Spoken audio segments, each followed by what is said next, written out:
पंजाब हरियाणा हिमाचल देख रहे सारे दर्शकों का स्वागत। मैं अमृत वर्दी। तक खेती कानूनों के खिलाफ हर पार्टी आपो अपने ढंग के नाल किसानों के नाल खड़े होने का दावा कर रही है। तो आम आदमी पार्टी के वलों भी खेती कानूनों के खिलाफ हल्ला बोल जारी है। भगवंत मान अज संगरूर तो शुरू करनगे आम आदमी पार्टी की मुहिम। खेती कानूनों के खिलाफ आम आदमी पार्टी ग्राम सभा बुलाओ पिंड बचाओ मुहिम शुरू करेगी ते खेती कानूनों के खिलाफ मते पास करवाएगी। जल्द पार्टी के वलों इस संबंधी हेल्पलाइन नंबर भी जारी किया जाएगा। तो पार्टी प्रधान भगवंत मान के वलों अज संगरूर तो इस मुहिम की शुरुआत की जाएगी। इस मुहिम का आगाज किया जाएगा। आम आदमी पार्टी पहला भी कह चुकी है कि पिंड पिंड पंचायतों के वलों इन्हां कानूनों के खिलाफ मते पाए जान तां जो कानूनी लड़ाई लड़न दे विच थोड़ी आसानी हो सके। ਇਹਦੇ ਕੋਈ 2022 ਨਹੀਂ। मैं तो यह कहना ਤੁਹਾਡੇ ਜਰੀਏ ਕਾਂਗਰਸ ਦੇ ਸਰਪੰਚਾਂ ਨੂੰ ਬੇਨਤੀ ਕਰਦਾ, ਕਿਰਪਾ ਕਰਕੇ ਅਕਾਲੀ ਦਲ ਦੇ ਸਰਪੰਚਾਂ ਨੂੰ ਬੇਨਤੀ ਕਰਦਾ, ਬਈ ਸਰਪੰਚ ਤਾਂ ਪਿੰਡ ਦਾ ਹੋਣਾ ਚਾਹੀਦਾ, ਪਾਰਟੀ ਦਾ ਨਹੀਂ ਹੋਣਾ ਚਾਹੀਦਾ ਕਿ ਉਹ ਮਤੇ ਪਾ ਕੇ ਪਿੰਡ ਬਚਾਓ। देखो जे लोग ही ना रहे राजनीति किते करोगे, जे लोग ही ना रहे MP MLA किते बनोगे। सो असता पंजाब नूं पहला पंजाब नूं बचाउणा साडा मंतव्य है।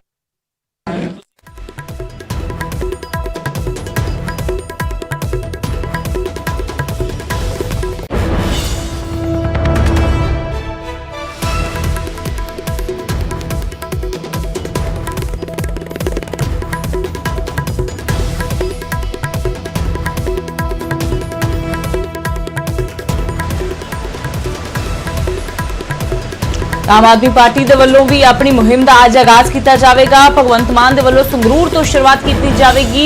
ग्राम सभा बुलाओ अते पिंड बचाओ मुहिम जी शुरू की जाएगी।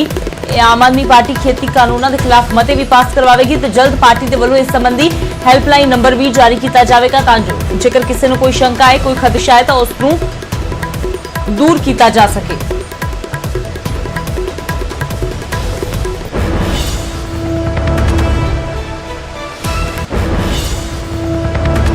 तो उधर खेती कानूनों के खिलाफ पंजाब सरकार के वलों बड़ा फैसला लिया गया है। पंजाब सरकार पंजाब विधानसभा का विशेष इजलास बुलाएगी तो इन्हां खेती कानूनों के खिलाफ मता पास करेगी। पंजाब सरकार के वलों किसान जथेबंदियों के नाल मीटिंग दौरान यह फैसला लिया गया।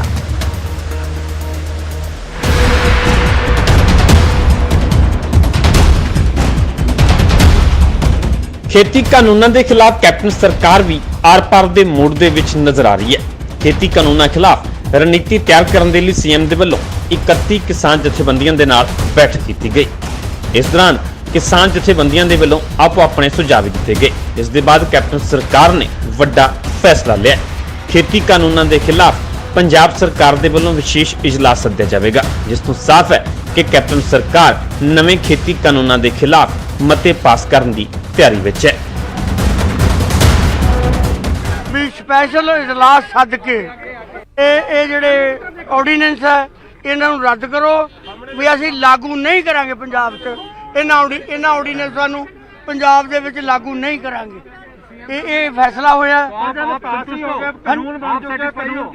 ਉਹ ਕਾਨੂੰਨ ਜੇ ਅਸੈਂਬਲੀਆਂ ਕਰ ਦੇਣ, ਬਹੁਤੀਆਂ ਅਸੈਂਬਲੀਆਂ ਕਰ ਦੇਣ, ਅਸੀਂ ਸ਼ੁਰੂ ਪੰਜਾਬ 'ਚੋਂ ਕਰਾਂਗੇ, ਬਾਕੀ ਅਸੈਂਬਲੀਆਂ ਤੋਂ ਵੀ ਕਰਵਾਓ। ਨਹੀਂ, ਅਸੀਂ ਮਨਜ਼ੂਰ ਕੀਤਾ ਉਹਨਾਂ ਨੂੰ ਇਜਲਾਸ ਸੱਦਣ ਵਾਸਤੇ। ਬਈ देखो किसान अंदोलन भी असीं पंजाब तो शुरू किया ते जिहड़ा असैंबलियां वाला अंदोलन है यह भी पंजाब तो शुरू करांगे। उत्थे 31 किसान जथेबंदियां वालों अपने पद्धर ते बैठक की गई। इस दौरान अंदोलन नूं होर तेज करने के लिए वड्डा फैसला लिया गया। पंजाब दीयां 31 किसान जथेबंदियां ने अपना 3 उकाती प्रोग्राम जारी किया है। खेती कानूनों नूं रद्द करवाउण दी मंग नूं लैके 1 अक्तूबर तो अणमिथे समय के लिए रेलां रोकीਆਂ जाणगीਆਂ। बीजेपी आगुआं के घिराव का भी ऐलान किया गया ते पिंड दीयां पंचायतां तो नवे कानूनों के खिलाफ मते भी पवाए जाणगे। पंजाब सरकार नाल साडी पूरी लड़ाई है, जच के लड़ांगे, सरदर्दी पंजाब सरकारों। पर भारतीय जनता पार्टी की सरकार सेंटर दे विच है, वो कानून लागू कर रही है। ਉਹਦਾ ਇਸੇ ਕਰਕੇ 31 ਜਥੇਬੰਦੀਆਂ ਨੇ ਸਮਾਜਿਕ ਬਾਈਕਾਟ ਕੀਤਾ। मतलब सारे लोग उन्होंने समाजिक बाईकाट करनगे, पिंडां 'च नहीं वड़न देवांगे उन्हां नूं जिन्ना चक्कर तिन्ने कानून वापस नहीं लैंदे। किसान जथेबंदियां अंदोलन नूं होर तेज करने की तैयारी विच ने ते दूजे पासे कैप्टन सरकार ने भी खेती कानूनों के खिलाफ अपने पद्धर ते लड़ाई लड़न का ऐलान कर दिता है। ਇਸੇ ਲਈ ਵਿਧਾਨ ਸਭਾ ਦਾ ਵਿਸ਼ੇਸ਼ ਇਜਲਾਸ ਬੁਲਾਉਣ ਦਾ ਫੈਸਲਾ ਲਿਆ ਗਿਆ। ਹੁਣ ਦੇਖਣਾ ਹੋਵੇਗਾ ਕਿ ਵਿਸ਼ੇਸ਼ ਇਜਲਾਸ ਕਿਸਾਨਾਂ ਦੇ ਲਈ ਕਿੰਨਾ ਕਾਰਗਰ ਸਾਬਿਤ ਹੁੰਦਾ ਹੈ। ਚੰਡੀਗੜ੍ਹ ਤੋਂ ਅਰਸ਼ਦੀਪ ਅਰਸ਼ੀ ਦੇ ਨਾਲ ਨਪਿੰਦਰ ਬਰਾੜ, ਨਿਊਜ਼ 18 ਪੰਜਾਬ। ਤਾਂ ਵਿਸ਼ੇਸ਼ ਇਜਲਾਸ ਸਦਨ ਦੀਆਂ ਖਬਰਾਂ ਦੇ ਵਿਚਾਲੇ ਵਿਰੋਧੀਆਂ ਦੇ ਵੱਲੋਂ ਸਰਕਾਰ ਦੇ ਖਿਲਾਫ ਮੋਰਚਾ ਖੋਲ੍ਹ ਦਿੱਤਾ ਗਿਆ ਹੈ। ਆਮ ਆਦਮੀ ਪਾਰਟੀ ਅਤੇ ਅਕਾਲੀ ਦਲ ਦੇ ਵੱਲੋਂ ਕੈਪਟਨ ਨੂੰ ਸਵਾਲ ਕੀਤਾ ਗਿਆ ਕਿ ਜੋ ਆਰਡੀਨੈਂਸਾਂ ਦੇ ਖਿਲਾਫ ਮੌਨਸੂਨ ਇਜਲਾਸ ਦੇ ਵਿੱਚ ਮਤਾ ਪਾਸ ਕੀਤਾ ਗਿਆ ਸੀ, ਅਜੇ ਤੱਕ ਉਹ ਤਾਂ ਕੇਂਦਰ ਨੂੰ ਭੇਜਿਆ ਨਹੀਂ ਗਿਆ ਹੈ। ਨੇ ਪਹਿਲੀ ਗੱਲ ਹੈ ਜਿਹੜਾ ਪੁਰਾਣਾ ਸੈਸ਼ਨ ਹੈ ਜਿੱਥੇ ਇਹਨਾਂ ਨੇ ਪਾਸ ਕੀਤਾ ਸੀ ਕਿ ਐਕਟ ਰੱਦ ਕੀਤੇ ਜਾਣ, ਅਫਸੋਸ ਇਸ ਗੱਲ ਦੀ ਹੈ ਉਹ ਸੈਸ਼ਨ ਦੀ ਪ੍ਰੋਸੀਡਿੰਗ 2 ਮਹੀਨੇ ਹੋ ਗਏ ਸੈਂਟਰ ਨਹੀਂ ਭੇਜੀ। ਪਾਰਲੀਮੈਂਟ ਵੀ ਹੋ ਗਿਆ, ਐਕਟ ਵੀ ਪਾਸ ਹੋ ਗਿਆ, ਪਾਰਲੀਮੈਂਟ ਵੀ ਖਤਮ ਹੋ ਗਿਆ, ਕੈਪਟਨ ਆਪਣੇ ਕੋਲ ਹੀ ਰੱਖੀ ਰੱਖੀ। ਆ ਦੋਗਲੀ ਨੀਤੀ ਹੈ।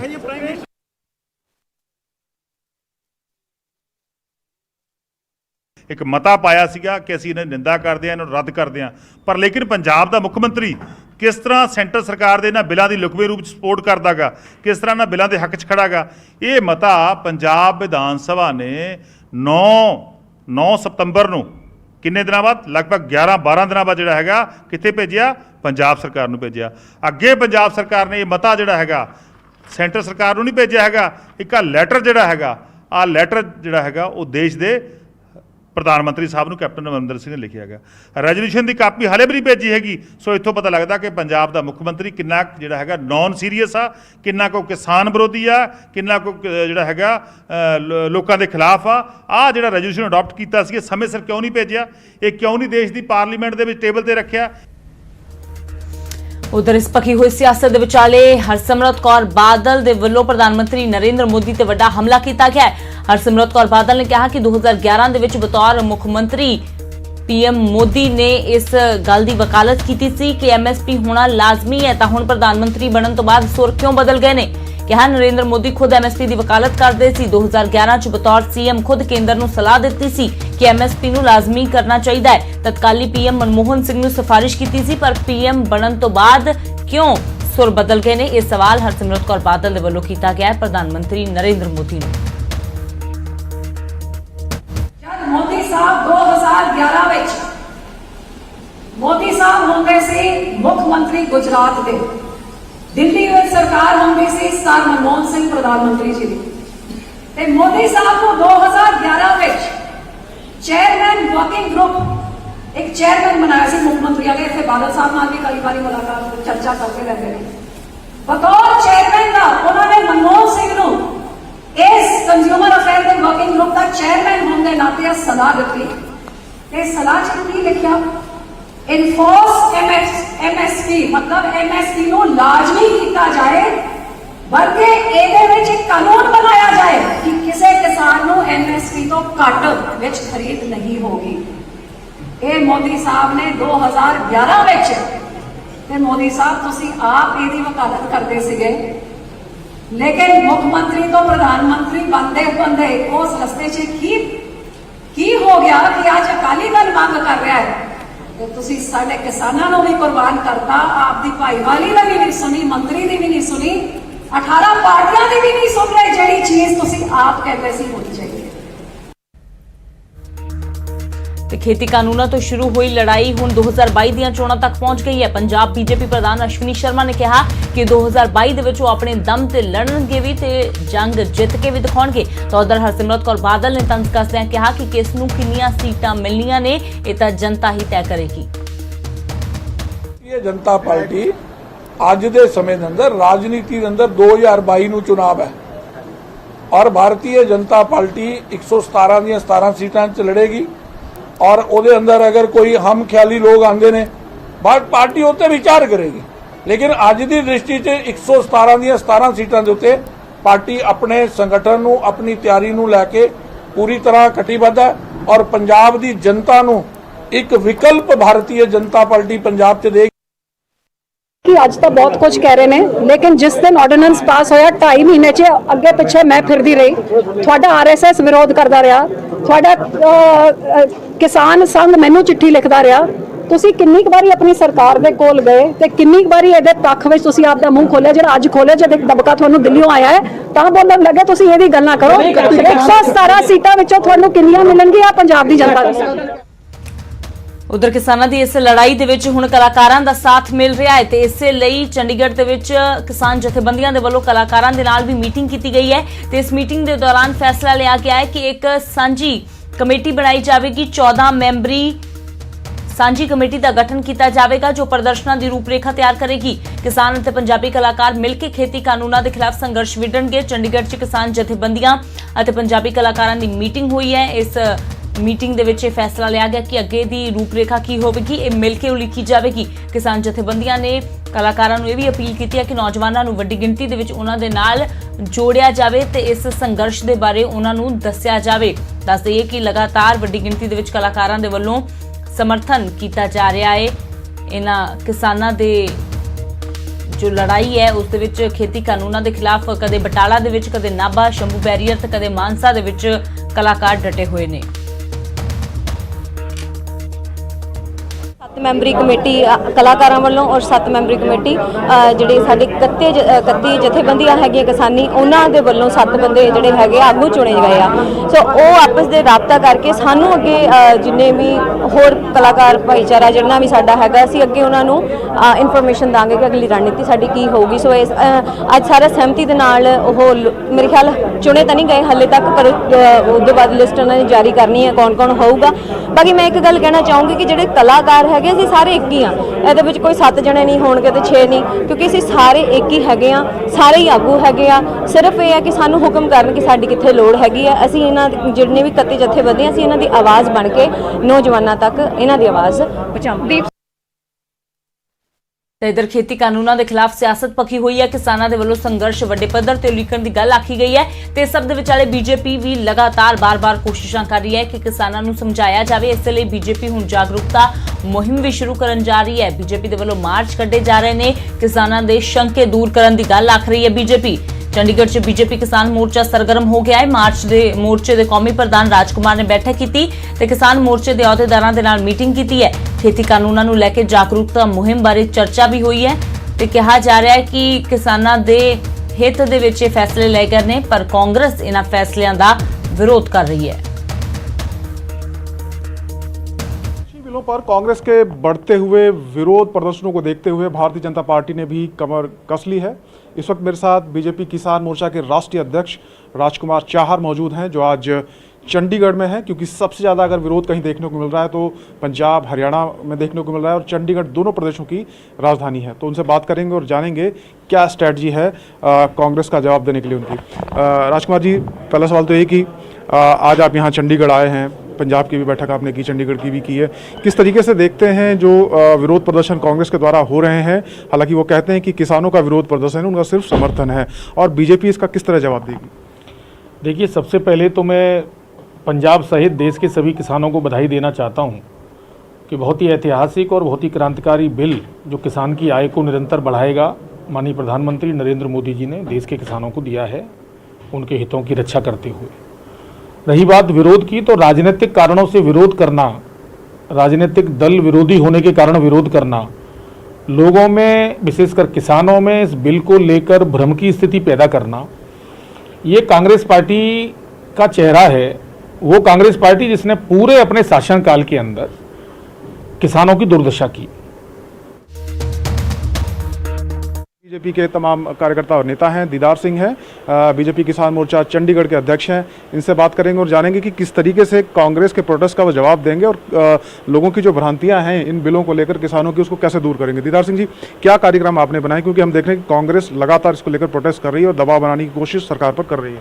हमने जो इस बिल के विरोध में जो लोग हैं उनको समझाने के लिए, किसानों को समझाने के लिए हमने एक कार्यक्रम किया है कि हम घर घर जाएंगे। हमने एक पंपलेट तैयार किया है पार्टी की तरफ से, हमने सारा वो देख के एक पंपलेट तैयार किया है जो हमारे सारे कार्यकर्ता हर जगह, हर जिले में, हर मंडल में, हर कार्यकर्ता और अपने गांव-गांव में जहां जहां हमारे किसान रहते हैं उनको इस बिल के बारे में पूरी जानकारी देंगे हम। उस पंपलेट के जरिए। और दूसरा हम ट्रैक्टर रैली की है। किसानों का जो इसमें जोश था, कुछ जो जिन किसानों को उसके बारे में पता है, कुछ को हमने समझाया है, वो लोग हमारे साथ आए, उन्होंने पूरा समर्थन किया है। वो समझते हैं, जिनको हम समझाते हैं वो हमारे साथ आते हैं और चलते हैं, ये कहते हैं कि बिल्कुल ठीक है। लेकिन इसमें कांग्रेस पार्टी, उनके पास अभी तक मोदी जी के खिलाफ कुछ है नहीं। इसको लेके उन्होंने एक भ्रम पैदा करके अपने आप को थोड़ा लोगों में खड़ा रहने के लिए झूठ बोल के लोगों को बरगला लिया। भाई साहब,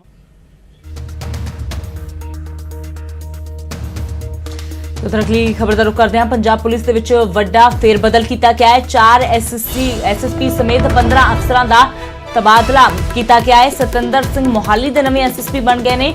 ਵਿਵੇਕਸ਼ੀਲ ਨੂੰ ਸੰਗਰੂਰ ਦਾ ਐਸਐਸਪੀ ਲਗਾਇਆ ਗਿਆ ਹੈ। ਸੰਦੀਪ ਕੁਮਾਰ ਜਲੰਧਰ ਦਿਹਾਤੀ ਦੇ ਐਸਐਸਪੀ ਨਿਯੁਕਤ ਕੀਤੇ ਗਏ ਨੇ ਤੇ ਚਰਨਜੀਤ ਸਿੰਘ ਲੁਧਿਆਣਾ ਦਿਹਾਤੀ ਦੇ ਐਸਐਸਪੀ ਬਣੇ ਨੇ। ਇਸ ਤੋਂ ਇਲਾਵਾ ਕਈ ਅਫਸਰਾਂ ਦੇ ਵੀ ਤਬਾਦਲੇ ਕੀਤੇ ਗਏ ਨੇ। ਤਾਂ ਪੰਜਾਬ ਪੁਲਿਸ ਦੇ ਵਿੱਚ ਇਹ ਵੱਡਾ ਫੇਰਬਦਲ ਹੋਇਆ ਹੈ। 4 ਐਸਐਸਪੀ ਸਮੇਤ 15 ਅਫਸਰਾਂ ਦਾ ਤਬਾਦਲਾ ਕੀਤਾ ਗਿਆ ਹੈ। ਮੋਹਾਲੀ, ਸੰਗਰੂਰ, ਜਲੰਧਰ ਦਿਹਾਤੀ ਤੇ ਲੁਧਿਆਣਾ ਦੇ ਵਿੱਚ ਨਵੇਂ ਐਸਐਸਪੀ ਲਗਾਏ ਗਏ ਨੇ।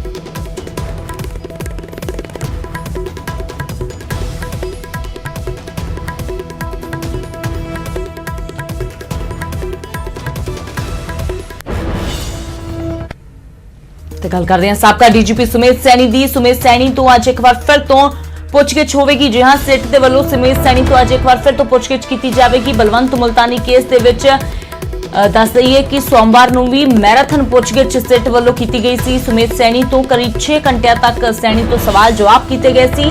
ਬਲਵੰਤ ਮੁਲਤਾਨੀ ਕਿਡਨੈਪਿੰਗ ਅਤੇ ਕਤਲ ਕੇਸ ਦੇ ਮਾਮਲੇ 'ਚ ਅੱਜ ਇੱਕ ਵਾਰ ਫਿਰ ਤੋਂ ਸਵੇਰੇ 11 ਵਜੇ ਸਿੱਟ ਨੇ ਮਟੌਰ ਥਾਣੇ ਸੱਦਿਆ ਹੈ ਸੁਮੇਧ ਸੈਣੀ ਨੂੰ ਤੇ ਅੱਜ ਇੱਕ ਵਾਰ ਫਿਰ ਤੋਂ ਪੁੱਛਗਿੱਛ ਕੀਤੀ ਜਾਵੇਗੀ। ਹਾਲਾਂਕਿ ਲੰਬਾ ਸਮਾਂ ਸਿੱਟ ਤੋਂ ਭੱਜਦੇ ਰਹੇ ਨੇ ਸੁਮੇਧ ਸਿੰਘ ਸੈਣੀ। ਸਿੱਟ ਦੇ ਵੱਲੋਂ ਛਾਪੇਮਾਰੀ ਕੀਤੀ ਗਈ ਵੱਖ-ਵੱਖ ਥਾਵਾਂ ਤੇ, ਪਰ ਸੈਣੀ ਦਾ ਕੋਈ ਵੀ ਅਤਾ ਪਤਾ ਨਹੀਂ ਲੱਗਾ। ਪਰ ਜਦੋਂ ਸੁਪਰੀਮ ਕੋਰਟ ਦੇ ਵੱਲੋਂ ਸੈਣੀ ਦੀ ਗ੍ਰਿਫਤਾਰੀ ਤੇ ਰੋਕ ਲਗਾਈ ਗਈ ਅਤੇ ਨਾਲ ਹੀ ਹਾਈ ਕੋਰਟ ਦੇ ਵੱਲੋਂ ਬਲੈਂਕਟ ਬੇਲ ਦਿੱਤੀ ਗਈ ਤਾਂ ਉਸ ਤੋਂ ਬਾਅਦ ਸੈਣੀ ਸਿੱਟ ਦੇ ਸਾਹਮਣੇ ਪੇਸ਼ ਹੋਏ ਨੇ।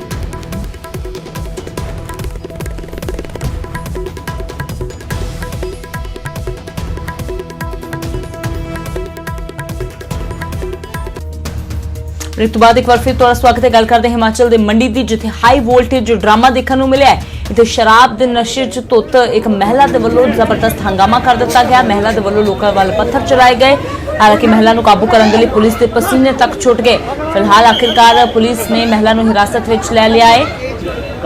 ਹਿਮਾਚਲ ਦੇ ਮੰਡੀ ਦੀਆਂ ਤਸਵੀਰਾਂ ਤੁਸੀਂ ਦੇਖ ਰਹੇ ਹੋ। ਸ਼ਰਾਬ ਦੇ ਨਸ਼ੇ ਦੇ ਵਿੱਚ ਟੱਲੀ ਹੈ ਇਹ ਮਹਿਲਾ, ਜਿਸ ਦੇ ਵੱਲੋਂ ਹੰਗਾਮਾ ਕੀਤਾ ਜਾ ਰਿਹਾ, ਹੁੜਦੰਗ ਮਚਾਇਆ ਜਾ ਰਿਹਾ ਹੈ ਤੇ ਇਸ ਮਹਿਲਾ ਨੇ ਰਾਹ ਜਾਂਦੇ ਲੋਕਾਂ ਤੇ ਪੱਥਰ ਵੀ ਚਲਾਏ ਨੇ। ਤਾਂ ਤਸਵੀਰਾਂ ਤੁਸੀਂ ਦੇਖ ਸਕਦੇ ਹੋ, ਹੰਗਾਮੇ ਦੀਆਂ ਤਸਵੀਰਾਂ ਹਿਮਾਚਲ ਦੇ ਮੰਡੀ ਦੀਆਂ ਨੇ।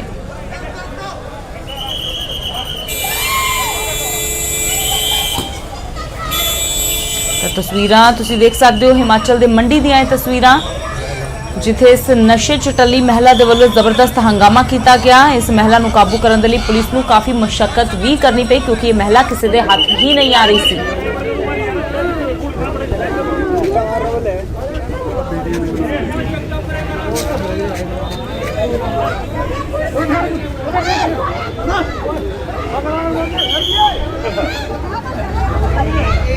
ਕੱਢ ਵੇ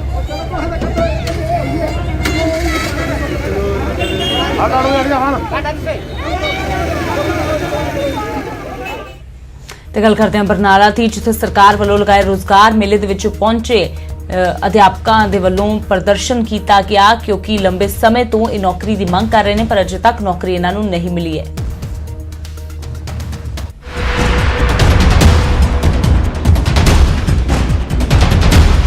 ਬਰਨਾਲਾ ਸਰਕਾਰ ਨੇ ਬੇਰੋਜ਼ਗਾਰ ਮੇਲਾ ਤਾਂ ਲਾਇਆ ਨੌਜਵਾਨਾਂ ਨੂੰ ਰੋਜ਼ਗਾਰ ਦੇਣ ਲਈ, ਨੌਕਰੀਆਂ ਦੇਣ ਲਈ, ਪਰ ਬੇਰੋਜ਼ਗਾਰ ਮੇਲੇ 'ਚ ਪ੍ਰਦਰਸ਼ਨ ਕਰਨ ਪਹੁੰਚ ਗਏ ਬੇਰੋਜ਼ਗਾਰ ਅਧਿਆਪਕ।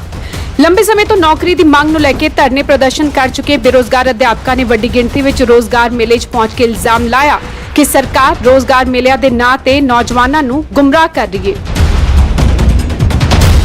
ਇੱਥੇ ਮਤਲਬ ਜਿਹੜਾ ਰੋਜ਼ਗਾਰ ਆ ਕਿਸੇ ਨੂੰ ਕੰਪਨੀ 'ਚ, ਕਿਸੇ ਨੂੰ ਪੈਟਰੋਲ ਪੰਪ ਤੇ ਇਹੋ ਜਿਹਾ ਰੋਜ਼ਗਾਰ ਦੇ ਰਹੇ ਜਿਹੜੇ ਕਿ ਨੌਜਵਾਨ ਪ੍ਰਵਾਨ ਨਹੀਂ ਕਰਨਗੇ। ਇਹਨਾਂ ਸਿਰਫ ਇਹ ਮਕਸਦ ਆ ਜਿਹੜਾ ਹੁਣ ਕਿਸਾਨੀ ਅੰਦੋਲਨ ਚੱਲ ਰਿਹਾ ਉਹਨਾਂ 'ਚੋਂ ਧਿਆਨ ਡਾਇਵਰਟ ਕਰਨ ਲਈ, ਇਸ ਲਈ ਅਸੀਂ ਇਹਨਾਂ ਨੂੰ ਇੱਥੇ ਨੌਜਵਾਨਾਂ ਨੂੰ ਸੁਚੇਤ ਕਰਨਾ ਹੈ ਕਿ ਇਹਨਾਂ ਦੇ ਝਾਂਸਿਆਂ 'ਚ ਨਾ ਆਓ। ਬੇਰੋਜ਼ਗਾਰ ਅਧਿਆਪਕਾਂ ਨੂੰ ਸ਼ਿਕਾਇਤ ਸੀ ਕਿ ਸਰਕਾਰ ਨੇ ਚੋਣਾਂ ਤੋਂ ਪਹਿਲਾਂ ਘਰ-ਘਰ ਨੌਕਰੀ ਦਾ ਵਾਅਦਾ ਕੀਤਾ ਸੀ, ਪਰ ਸਰਕਾਰ ਨੂੰ ਸੱਤਾ ਵਿੱਚ ਆਏ 3.5 ਸਾਲ ਹੋ ਚੁੱਕੇ ਨੇ, ਵਾਅਦਾ ਵਫਾ ਨਹੀਂ ਹੋਇਆ। ਦੇਖੋ ਜੀ, ਇਹ ਜਿਹੜਾ ਰੋਜ਼ਗਾਰ ਮੇਲਾ ਲਾਇਆ ਜਾ ਰਿਹਾ ਹੈ ਇੱਕ ਡਰਾਮਾ ਹੈ। ਅਸੀਂ ਲੰਬੇ ਸਮੇਂ ਤੋਂ ਜਿਹੜੀ ਰੋਜ਼ਗਾਰ ਦੀ ਮੰਗ ਕਰਦੇ ਆ ਰਹੇ ਹਾਂ। ਸੰਗਰੂਰ ਦੇ ਵਿੱਚ ਵੀ ਅਸੀਂ ਲੰਬੇ ਸਮੇਂ ਤੋਂ ਸੰਘਰਸ਼ ਕੀਤਾ। ਸਾਡੇ ਉੱਪਰ ਡਾਂਗਾ ਭਰਾਈਆਂ, ਸਾਡੇ ਉੱਪਰ ਸੋਟੀਆਂ ਭਰਾਈਆਂ ਗਈਆਂ, ਉੱਥੇ ਸਾਨੂੰ ਜ਼ਖਮੀ ਕੀਤਾ ਗਿਆ, ਪਰ ਸਰਕਾਰ ਨੇ ਜਿਹੜੀਆਂ ਸਾਡੀਆਂ ਅਸੀਂ ਜਿਹੜੀਆਂ ਮੰਗਾਂ ਰੱਖੀ ਸੀ ਉਹ ਸਾਡੀ ਕੋਈ ਵੀ ਮੰਗ ਅਜੇ ਤੱਕ ਪੂਰੀ ਨਹੀਂ ਕੀਤੀ। ਰੋਜ਼ਗਾਰ ਦੀ ਮੰਗ ਨੂੰ ਲੈ ਕੇ ਬੇਰੋਜ਼ਗਾਰ ਅਧਿਆਪਕ ਸੜਕਾਂ ਤੇ ਉਤਰ ਕੇ ਪ੍ਰਦਰਸ਼ਨ ਕਰ ਚੁੱਕੇ ਨੇ, ਧਰਨੇ ਤੇ ਬੈਠ ਚੁੱਕੇ ਨੇ, ਪਰ ਹਾਲੇ ਤੱਕ ਨੌਕਰੀ ਦਾ ਵਾਅਦਾ ਪੂਰਾ ਨਹੀਂ ਹੋਇਆ। ਲਿਹਾਜ਼ਾ ਸਮੇਂ-ਸਮੇਂ ਤੇ ਇਹਨਾਂ ਬੇਰੋਜ਼ਗਾਰਾਂ ਦੀ ਨਾਰਾਜ਼ਗੀ, ਇਹਨਾਂ ਦਾ ਗੁੱਸਾ ਸਰਕਾਰ ਤੇ ਉਤਰਦਾ ਰਹਿੰਦਾ ਹੈ। ਬਰਨਾਲਾ ਤੋਂ ਆਸ਼ੀਸ਼ ਸ਼ਰਮਾ ਦੇ ਨਾਲ ਬਿਊਰੋ ਰਿਪੋਰਟ, ਨਿਊਜ਼ 18। ਜੇਕਰ ਤੁਸੀਂ ਵੀ ਬੈਂਕ ਦੇ ਵਿੱਚ ਕੰਮ ਕਰਦੇ ਹੋ ਜਾਂ ਬੈਂਕ ਦੇ ਵਿੱਚ ਪੈਸੇ ਜਮ੍ਹਾਂ ਕਰਵਾਉਣ ਦੇ ਲਈ ਜਾ ਰਹੇ ਹੋ ਤਾਂ ਸਾਵਧਾਨ ਹੋ ਜਾਓ, ਕਿਉਂਕਿ ਤੁਹਾਡੀ ਕਮਾਈ ਤੇ ਕਿਸੇ ਦੀ ਭੈੜੀ ਨਜ਼ਰ ਹੋ ਸਕਦੀ ਹੈ। ਜੀਂਦ ਦੀ ਇੱਕ ਬੈਂਕ ਦੇ ਵਿੱਚ ਵੀ ਅਜਿਹਾ ਹੀ ਕੁਝ ਹੋਇਆ, ਜਿੱਥੇ ਕੈਸ਼ੀਅਰ ਦੀ ਨਜ਼ਰ ਜ਼ਰਾ ਜਿਹੀ ਹਟੀ ਤੇ ਲੱਖਾਂ ਦਾ ਚੂਨਾ ਲੱਗ ਗਿਆ।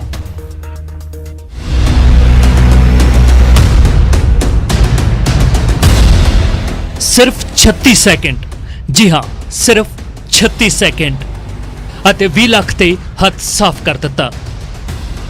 ਉਮਰ ਮਹਿਜ਼ 11 ਸਾਲ, ਛੋਟੀ ਜੀ ਉਮਰ ਦੇ ਵਿੱਚ ਵੱਡਾ ਗੋਲਮਾਲ। ਯਕੀਨ ਕਰਨਾ ਮੁਸ਼ਕਿਲ ਹੈ, ਪਰ ਇਹ ਸੱਚ ਹੈ। ਇੰਨੀ ਛੋਟੀ ਉਮਰ ਪਰ ਅੰਦਾਜ਼ ਬੇहद ਸ਼ਾਤਰਾਨਾ ਹੈ। ਤਸਵੀਰਾਂ ਜੀਂਦ ਦੇ ਪੰਜਾਬ ਨੈਸ਼ਨਲ ਬੈਂਕ ਦੀਆਂ ਨੇ, ਜਿੱਥੇ 11 ਸਾਲ ਦਾ ਇਹ ਬੱਚਾ ਬੜੇ ਹੀ ਸ਼ਾਤਰਾਨਾ ਅੰਦਾਜ਼ ਦੇ ਵਿੱਚ 20 ਲੱਖ ਰੁਪਏ ਲੈ ਕੇ ਫਰਾਰ ਹੋ ਜਾਂਦਾ ਹੈ। ਚਿਹਰੇ ਤੇ ਮਾਸਕ ਹੈ ਅਤੇ ਉਮਰ ਇੰਨੀ ਛੋਟੀ ਕਿ ਕਿਸੇ ਨੂੰ ਸ਼ੱਕ ਕਰਨ ਦੀ ਕੋਈ ਗੁੰਜਾਇਸ਼ ਤੱਕ ਨਹੀਂ ਹੈ। ਕੋਈ ਸੋਚ ਵੀ ਨਹੀਂ ਸਕਦਾ ਕਿ ਇਸ ਬੱਚੇ ਦੇ ਦਿਮਾਗ ਦੇ ਵਿੱਚ ਕੀ ਚੱਲ ਰਿਹਾ ਹੋਵੇਗਾ। कैशियर ने दरवाज़ा लॉक नहीं किया, दरवाज़ा खुला छोड़ दिया, उसमें लॉक नहीं था। तो वो छोटा लड़का अपने कैरी बैग है उसमें पैसे डाल करके ले जाता हुआ दिखाई दे रहा है। उसके साथ एक यंग एज है ना निकलता हुआ दिखाई दे रहा है। तो शिकायत के आधार पर हमने मामला दर्ज कर लिया है और टीम गठित कर दी गई है। तो इस पर कार्रवाई की जा रही है, जाँच की जा रही है, इन्वेस्टिगेशन किया जा रहा है। दरअसल बैंक के कैशियर ने कैबिन दे विच पैसे रखे सन ਅਤੇ ਕੁਝ ਦੇਰ ਦੇ ਲਈ ਕੈਸ਼ੀਅਰ ਨਾਲ ਦੇ ਕੈਬਿਨ ਦੇ ਵਿੱਚ ਚਲਾ ਗਿਆ।